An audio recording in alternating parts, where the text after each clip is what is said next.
Hi everyone, this is Dr. Deena and you are watching Channa Channa Channa podcast live.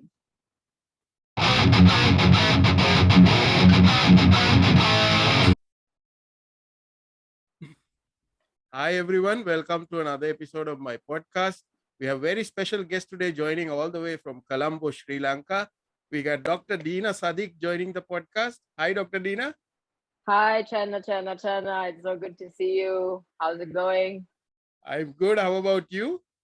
I'm good and happy full moon from Sri Lanka. Today is a Poya holiday here in Sri Lanka. Right. So how is this? How is Sri Lanka these days? How is the pandemic and everything? How things going? Things I think are not that bad. I mean, I heard like other countries are locking down for the current variant and stuff, but here things are open, but we still have to wear masks whenever we go out. And the public areas, they do have distance maintained and stuff in most places. Right. So as a doctor, how was the last 2 years for you? Very, very challenging. Very challenging. Because like for me, I'm specialized in nutrition, as you know. So compared to patients going to a doctor to get medicine for a disease, what I do feels a little like a different priority.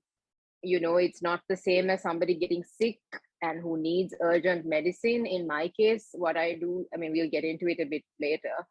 Hmm. It's an extra thing. So personally for me, my private practice and what I do literally went to zero work in the beginning before we had the online options and everything. In the first 6 months, our clinic closed down and we didn't have any work. So even for us who are doctors and healthcare practitioners, we went through depression as well. Right. I mean, I know you're passionate about mental health also. We've talked that in several Clubhouse rooms as well. And Yeah. Clubhouse is where we got connected. And to be honest, Dr. Deena, I was so impressed with your presence in Clubhouse, the confidence that you always show, and how you moderate the rooms. How did you got into Clubhouse?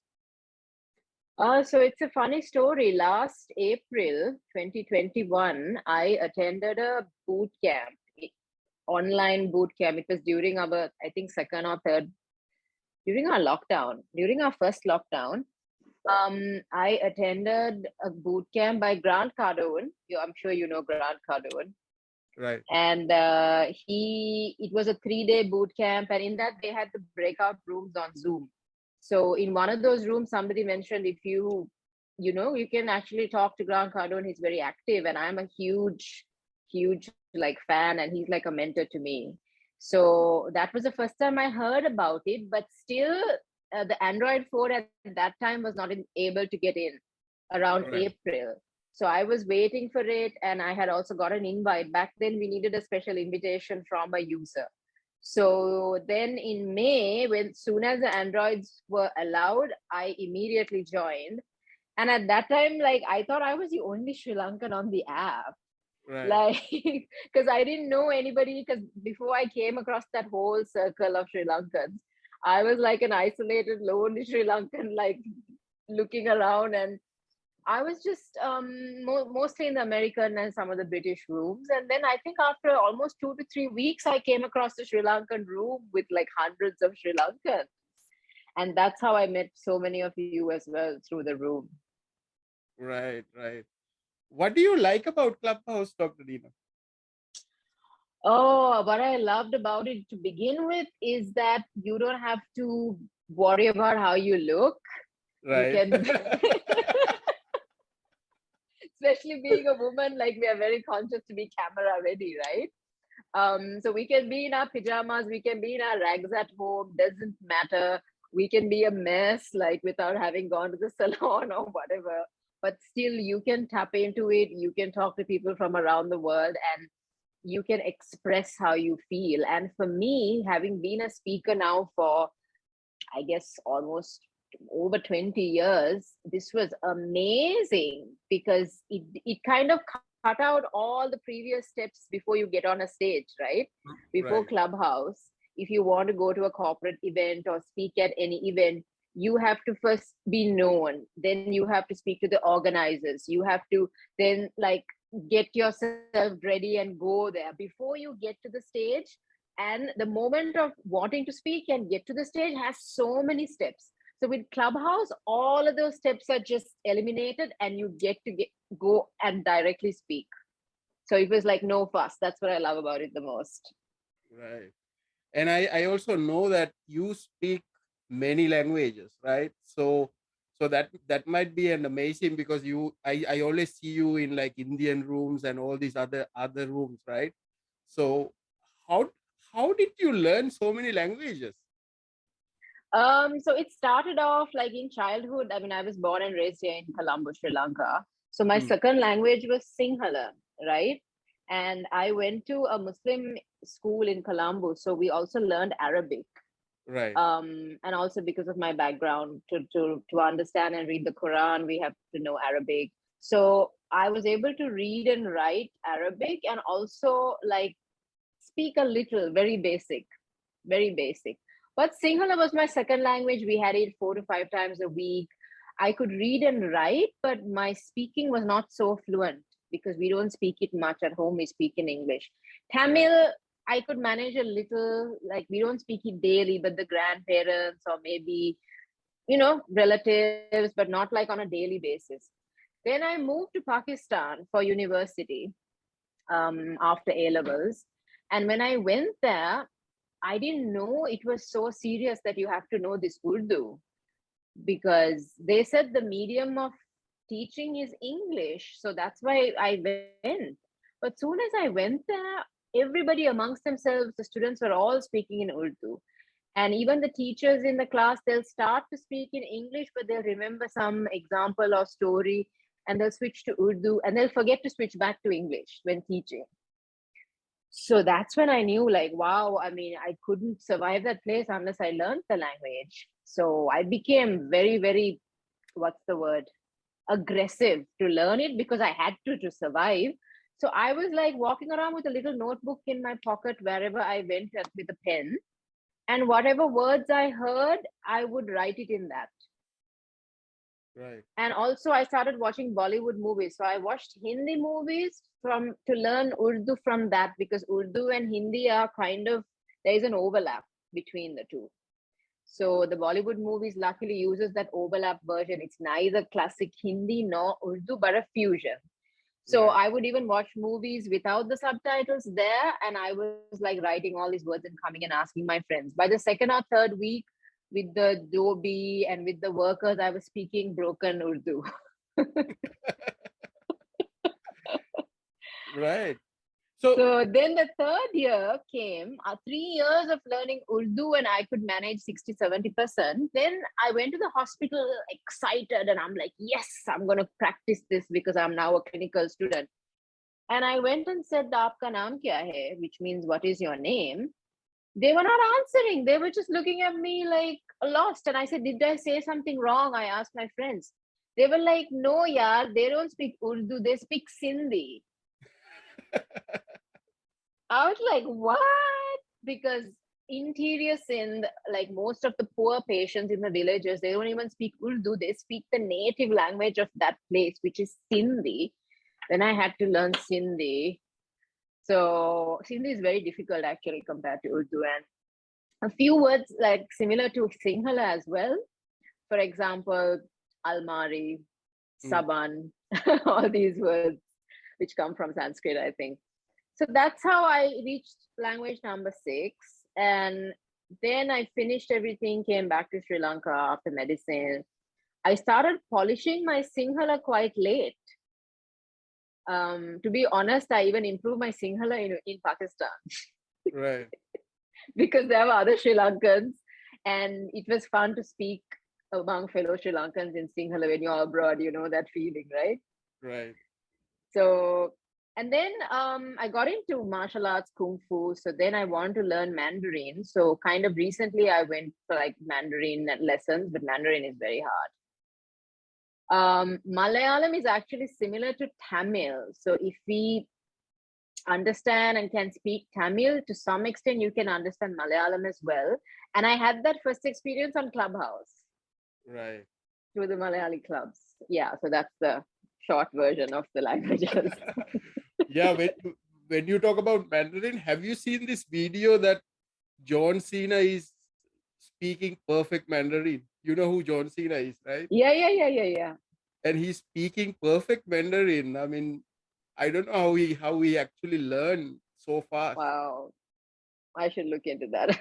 Yeah. Because I think he got some trouble with saying something about Taiwan. Then he had to go and apologize to China and all that. But Oh, okay. he did it in Mandarin, and it was so perfect, right? uh, Dr. Dheena, what do you normally like? You know, what do you read? What are you reading these days? To be very honest, I have a lot of books I'm supposed to read. Right. I'll show you what I'm reading now. So I had got this The 5 a.m. Club by Robin Sharma because I actually got on the audio app. I think it's called the orange one. What's it called?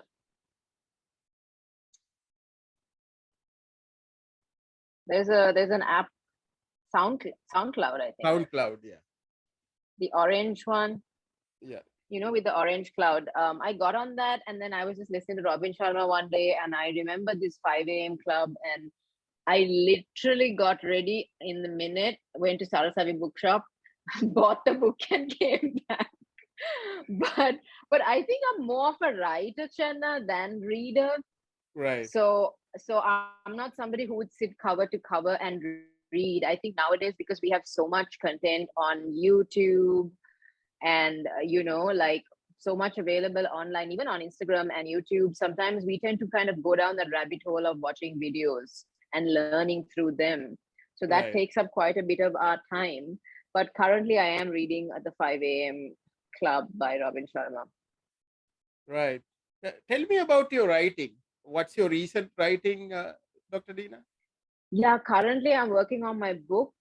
It's been very slow. I am writing a book about South Asian women and the challenges we go through, because I think that it's not just a Sri Lankan thing. Like earlier, I used to think because we are such an isolated island from the rest of the world, we are so isolated that we have certain challenges. But when I went to Pakistan and I was living with girls from 25 countries, I realized that many of us go through similar struggles. And it's not even so much about the religion, because like there were girls from all backgrounds, Nepal, Bangladesh, Africa, all religions. So I feel like especially the Eastern woman goes through quite a bit, and we can relate to one another. So I'm currently working on that. Right. I also feel that in like especially cultures like Sri Lanka, that these things, especially things about women, these things are not, people don't talk about them, right? They tend to just ignore and just say things are all good, right? Yeah. That's what I see with the Sri Lankan culture. Yeah, they just try to brush it off and they just ignore it. Like even the whole, for example, the whole concept of boundaries. When you're uncomfortable with something, you have to say it. Right. And you know very well, like if you would say it and try to, on the spot, if you say something when you don't like it, people be like, you think, okay, just go ignore it, go with the flow. But that is a problem, that reaction. Because soon as somebody is speaking up about how they feel uncomfortable about a certain situation or how someone's treating them, we don't take a minute to even like acknowledge and see that the other person is in some kind of pain, right? Right. So we're just brushing it off, as you said. Yeah. So Dr. Dheena, especially you're coming from a Muslim family, that sort of a culture, and also Sri Lanka also itself is typically, the culture is very conservative, right? But what I love about you is it right? Like that's what I know from my family and all that, right? So, but what I love about you is like your you're so open and you're talking about so many different things and you're doing so many different things that sometimes a normal Sri Lankan woman would not do. Like you're always out there, you're doing martial arts and all that. Was the family always supportive of the way you do things? So how is Absolutely it? not. Absolutely not. I mean, I guess if I had a very supportive family, maybe I wouldn't be who I am today. It's the struggle to become this person that has made me who I am today. In the sense, like growing up as a kid, I was raised very conservatively. Mm, And I was in the beginning begging to become a doctor because I thought that it's a decent, respectable profession. So nobody can say no. Because I knew if I had asked for something crazy like fashion designer or, model or something, right. I wouldn't have got permission, because in my family growing up, there wasn't a single female at that time who was career oriented and who was out there. In fact, in my generation, on both sides, I'm the first girl to go to university. So I was begging to become a doctor, but by the age of 17, I asked myself, why? Why Mm, do I want to be a doctor? It was not for the title, it was not for the fame, it was not for the prestige, because I didn't know what those meant as a teenager. And then I realized it was for freedom, because I thought if I don't do anything, I would not have freedom. So at the time I started questioning, it was too late, because my family had already accepted, okay, she's going to be a doctor. So after finishing university, it was a very tough journey, Channa, because to be very honest, growing up, I was conservative. As a teenager, up to my mid 20s, I was covered. I mm, was very covered up.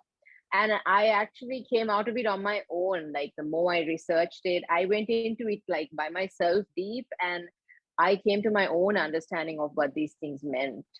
So if you take organized religion, which is like the religion which is with the rules and all the rituals, there's also a spiritual version to it, right? right. So in my case, I kind of woke up from that. And you can imagine, like all my life, I was like covered and I was a typical looking Muslim female. And then all of a sudden, for me to come out like this was a lot. And I had to face a lot of backlash as well from the community and from so many different circles. Right, right. But it's worth it, right, Dr. Dina? Yeah, but sometimes it's not easy, because like the support system, and I think beyond all, I had to overcome the people pleasing, Mm, right? And I was only able to do that by working through my own mental health, because we don't even realize, since we are kids, not only girls, boys as well. What are we told when we are growing up, Channa? Honda lamek wage, like a good child, listen to what we are saying, right. right? It's okay if I'm mixing her, right? Yeah, yeah, it's okay. Okay, because I know you have an international audience. So no, like this is the thing, right? It's such a cliche, but it's so common. Like, listen to what we are saying, like a good girl, like a good boy. And that is like inculcated in us so much that even once we become adults in our 20s, 30s, 40s, people are still like operating in this way. Right. Yesterday, I spoke to somebody from India, and he's around 36 years, right? Successful in what he does, but so much in that way of thinking. For example, like we were sending messages back and forth, and I said something like, let's not text, because texting can be very exhausting, just send a voice message. And he said, I'm not in the position to send you a voice message now, because my parents and grandparents are around Wow. me. 36-year-old grown man is not able to send a message to somebody across the world, because they're concerned about what the parents and grandparents will think. So this is what I'm saying. It's a huge issue. That boy has been brainwashed so much that even as a 36-year-old, he's afraid to just send a message to someone, because he's afraid of how they're going to judge that. So sometimes this way of thinking never goes away, and people end up living their entire life saying, what will people think? What will people say? And they are living their life in a way to please other people, and they in the end never end up living their own life. Yes, so short answer is yes, it's worth it. Yeah. To what you said about, be a good boy, just listen to us and listen what we are saying. But in a way, they are also saying, don't question us, right? Of course. Yeah. Of course. Don't question us. Like, do as we say, because we know what's best. And the truth is, quite often they don't know what's best for us. Right. Because, for example, if a child is artistic by nature and the parents are asking them, oh, like a few days ago, I met a very successful businessman who was regretting that he wasted so many years of his life going through medicine almost because his parents had forced him to do it. And after finishing pre-med, he had the courage finally to quit because that was not for him. But there are thousands and thousands of South Asians out there who wouldn't have been brave as him to have quit.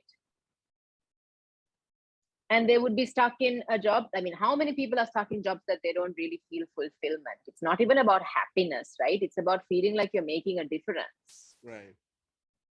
So yeah. Yeah. I have a sort of a similar story because I actually sort of escaped from all that. That's why I'm living in another country.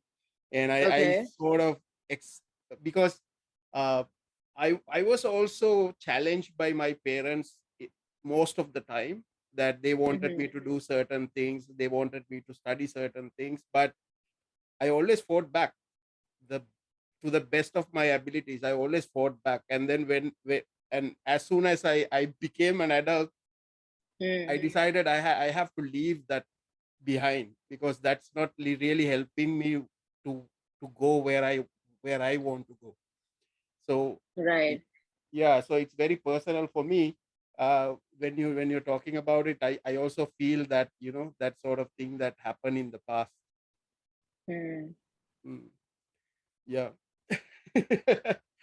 So Dr. Dheena, one thing that I personally practice is that I believe that the success for you mentioned about having a fulfilled life, right? So what I feel is that uh, to have a fulfilled life, you have to focus on different, I call them pillars, actually, like different pillars. Like, you have to look at your health, you have to look at your family, financial stability, and also about your passion and what you like to do and all these things, right? So because if you feel that just focus on only on one thing, like you just only focus on your career, but if you don't have good health, then you're not going to have a fulfilled life, right? So I always try to practice that, and I try to always give time to each of these things. As a coach, what do you feel about that? I mean, of course, right? We have to try and balance the different aspects of life, the elements of life or pillars, as you say. That's so true. But sometimes being human, maintaining that perfect balance sometimes doesn't happen. Right. Especially if you're like trying to grow in your career and if you're trying to like build something. There might be times where other things fall off the track.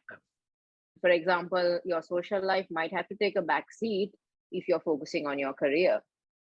But a common mistake a lot of people do, as I see even in my practice now, is that a lot of men would give so much focused on their career and burn out in that and neglect their health, right?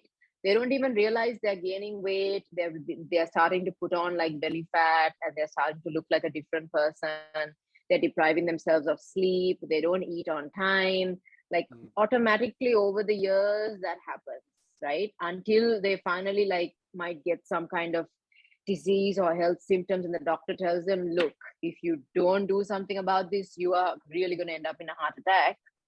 A lot of people don't realize it because they're so focused on work.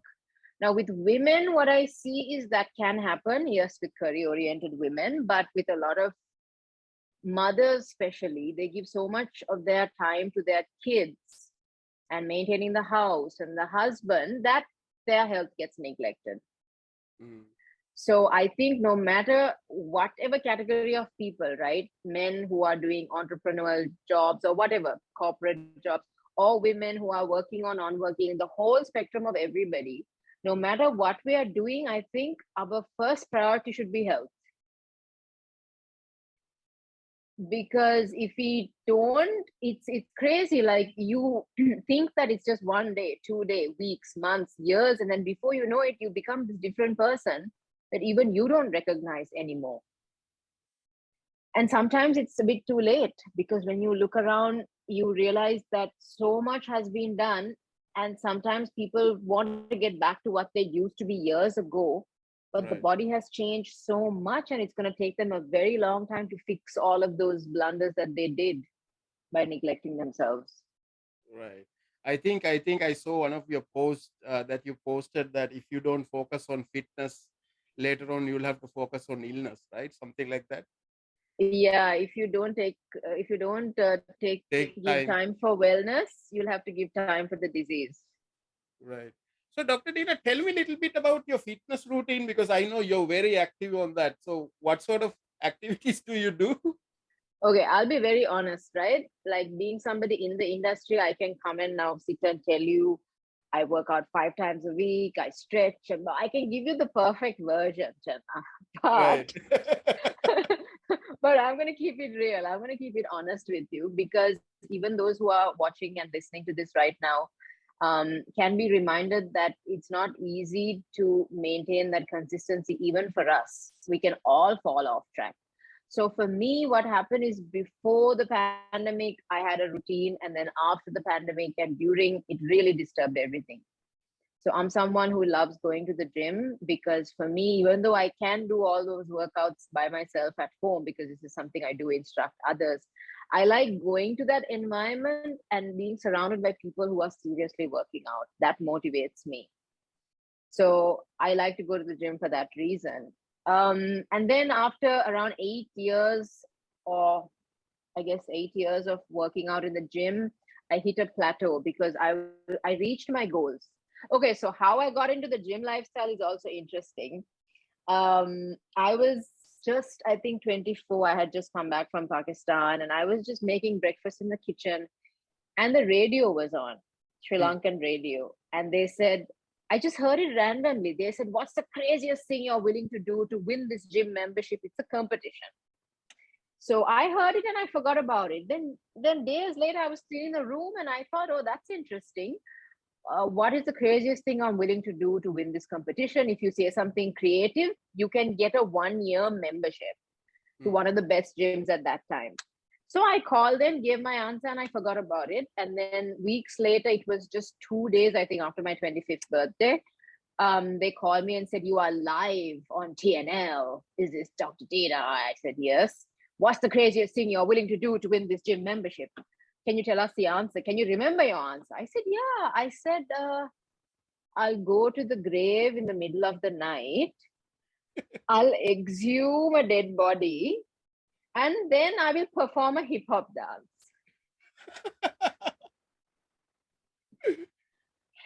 And they were like, congratulations, you're the winner to this competition. Can't be crazier than that, right? The funny thing is, Channa, I have done those 2 things separately, actually. I performed a hip hop dance, and for forensic, we have exhumed a body. So I just thought of those 2 and put it together, right? Right. And that's how it started, because at that time, as a 24, 25-year-old, I couldn't afford 60, 70,000 in Sri Lankan rupees at that time for a gym membership. It was a fully paid for membership. And then I started showing up at the gym like every day. I was like a gym addict at that time. But then I was disappointed, because after 2 months, I gained weight. And I was like, what's the point? I showed up 5, 6 times in the week. Why have I gained weight? And I just gave up for about a month. That's when I thought, this is not right, because it was a gift, right? The universe, God gave me a gift of this such a precious opportunity. I shouldn't waste it. So then I started my research. I started going and reading about it, and I became my own guinea pig. I became my own experiment. I started trying out all these different workouts, and then close to another 8 to 10 months later, I achieved my goals. Right? I achieved my goals. I think I had a 4-pack at that time, abs, and I had reached that point. But then after that, I realized something's missing. Like, it's so physical, the whole focus, right? I needed something also mental and spiritual. And that's when I found Kung Fu, Shaolin Kung Fu. Right. And I just randomly Googled Shaolin Kung Fu Sri Lanka, and then something came up, Shaolin Kung Fu School. So I showed up, and then the master said, "What are you doing here?" Because he was like, what is this girl doing here? I said, I want to train, master. And that's how it started.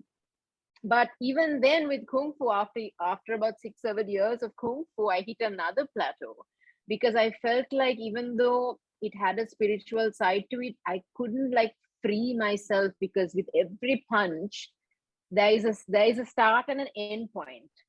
Right? With every kick, there's a start and an end point. There's a technique. So I still felt restricted, because it was a very masculine kind of a sport. And that's when I got into dancing. Contemporary dance, which doesn't have rules. You can throw yourself and roll on the floor and nobody says anything. That's just a free flowing dance. So it kind of became a fusion of these three. It became a once or I used to go to the gym twice or thrice a week. I had Kung Fu once or twice a week, and once a week dancing. So it was a mix of these three. But no thanks to the pandemic, all of these stopped, right?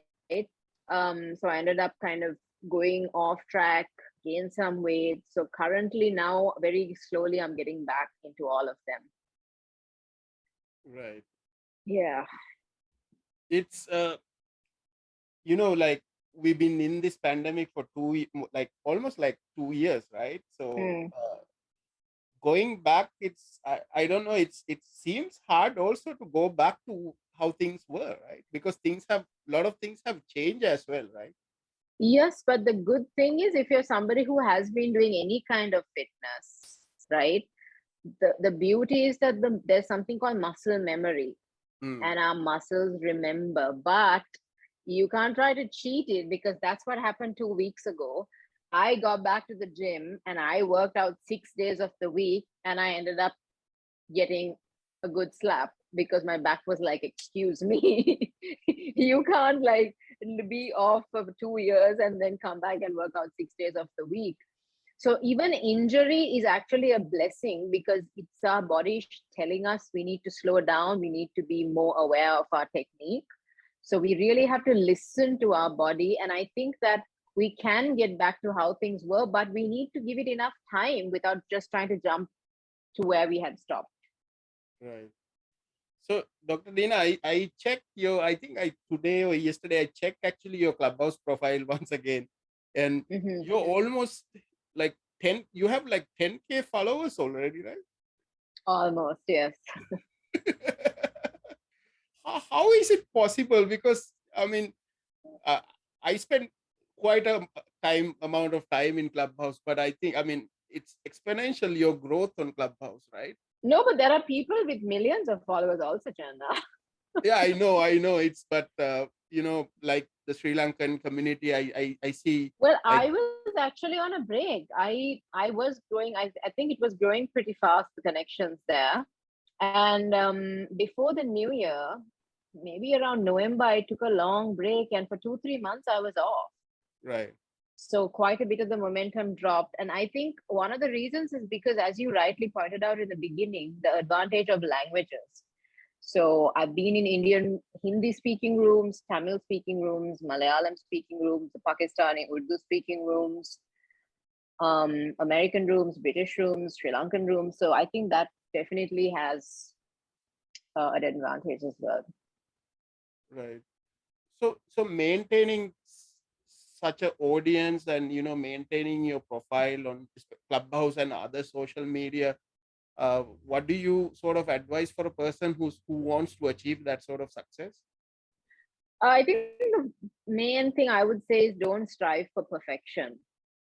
Because earlier, even when I started Instagram, I used to be very conscious. To be very frank, in the beginning, when I started doing Instagram, I would never make a video without makeup because I thought you have to be camera ready, you have to be professional. But sometimes by trying to be too perfect, you miss out on giving an important message, which somebody may have really needed to hear that day. So letting go of that perfection, letting go of the need that everything has to be like ready and organized is one of the biggest mistakes the newbies make. But anyway, I should say that Clubhouse algorithms have really dropped. Now, unlike those days when we open up a room, we don't see the similar number of listeners, right? I feel that it's probably because of all the places are not locked down anymore. Maybe is that a reason? Well, a lot of users have left. This is what I heard. A lot of people who joined are not really using it anymore. Remember, we had Sri Lankan rooms like 200-300. Right. Back in the days. I remember those massive rooms which went. I have even seen rooms like around 500, the IT rooms. But I've not seen them. This year, I've not seen them. So I guess even the people who are moderating these rooms have gotten busy offline. And as for the rest, some have left the app as well. Right. So Dr. Dheena, for the rest of the 2022 and 2023, what are you looking forward to? Well, I really need to finish my book. Like that's a priority. And as we said, try to get back on track with the fitness, with the healthy routines and stuff, because sometimes that can really change our mental health as well. When we go off track in those things, it can really make us feel down. So that's something I'm really determined to try and get back on track, and it's not easy. Right. So what's your message to the viewers of this video and people who's going to listen to this? I would say that whatever it is that you want to do, it's not impossible if you're willing to pay the price. You know, everything comes with a price. And today we live in an era where you can make connections with people from around the world, like with Clubhouse. It's amazing. 2 days ago, I spoke to Snoop Dogg. You saw that post. I mean, growing up as a kid, I was like such a big fan of Snoop Dogg, Dr. Dre, and all these guys. And I watched the Super Bowl performance 2 days ago, and I was like blown away. I was like this teenager back again. But it's almost like law of attraction, and it's almost like when you're in that zone, things start to move. And I strongly believe that sometimes the mistake we do is try to be that good girl or good boy we were raised to be, and we try to follow all the rules by the book, and that sometimes delay our own success. It doesn't mean you have to do illegal and crazy things, but that sometimes there can be shortcuts to get you to where you want to way faster if you were just smart about it and not have to work hard and take the conventional time to get there. Anybody you want to shout out to? Who do I want to shout out to? Oh, I want to shout out to my best friend who is 83 years this year. Right. Her name is Therese. She's in Canada. She's a French Canadian, and she has literally been one of the most influential people of my life, like a mentor. She's literally my grandmother's age. So we connected, I think, around 11 years ago on Facebook, more than that, 2009. Right. And that was the time I was very lost. I didn't know what to do. I had just finished medicine, but I knew that becoming a typical doctor was not the life for me. And she is the one who just recognized that I had the potential to become somebody who can make a global impact. That was when I had 0 followers, like anywhere. Right. 0, literally 0. And she believed in me. And she's a lady who is a retired teacher, and she has studied gifted children. So just like special needs, she has studied a group of children who are like gifted in the sense that sometimes they can look like much older than they are. Like from a young age, they are like an old person in the way they think, and they're just not a typical child. They're different. Some people might think they're eccentric. Some people might think that they're just crazy. But the truth is that they're here to make a difference in the world. She recognized that in me when I was just 24, 25, right?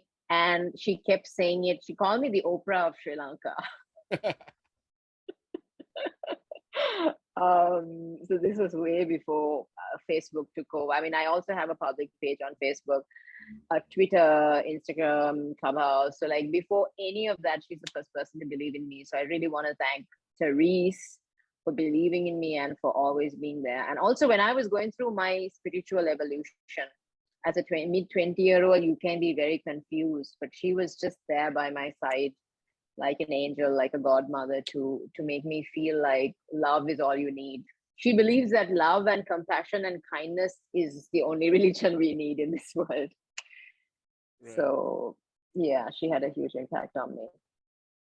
So if somebody watches this video and wanted to get connected with you, how they can get connected, Dr. Dheena? Yeah, so they can get in touch through Instagram. I think you can put my handle. You can add it. So Instagram is a good mode, or we can also get in touch with email. And for those in Sri Lanka, if they do want to get in touch with me regarding a nutrition or a diet plan, they can also come meet me at the clinic as well. That's also possible. Right. So Dr. Dheena, thanks for joining this podcast. I really enjoy talking to you. And, Thank you. I always feel, I'm happy when somebody I met somewhere else, like a platform like Clubhouse, we are now talking to each other on face to face and bringing that even like beyond Clubhouse. So I'm happy to, talk to you, and then looking forward, all the best with your book. And I'm always watching what you're doing in Instagram and all these videos and stuff that you do. So all the best with your plans. Thank you so much, Channa, and big shout out to you as well. I mean, it's amazing to see a Sri Lankan who is based in the Philippines and doing this podcast. And I think the youngsters have so much to learn from you, and you should have a masterclass on podcast for those who want to start. Yeah, I actually started something called podcasting in Sinhala, where I actually teach podcasting. I do a Clubhouse. Oh, wow. Room. Okay. I do a Clubhouse room, and then I also converted that content also as another Sinhalese podcast. Amazing. Amazing. I'd like to check it out as well. Yeah, and then this one got featured on the Sri Lankan newspaper somehow. Somebody saw it, and then they actually wrote an article about it. Yeah. That's wonderful. Right. So Dr. Dheena, have a great evening. Thank you. Yeah, we'll talk again in the future. All the best. Yes, all the best. Bye, Channa. Bye. Bye.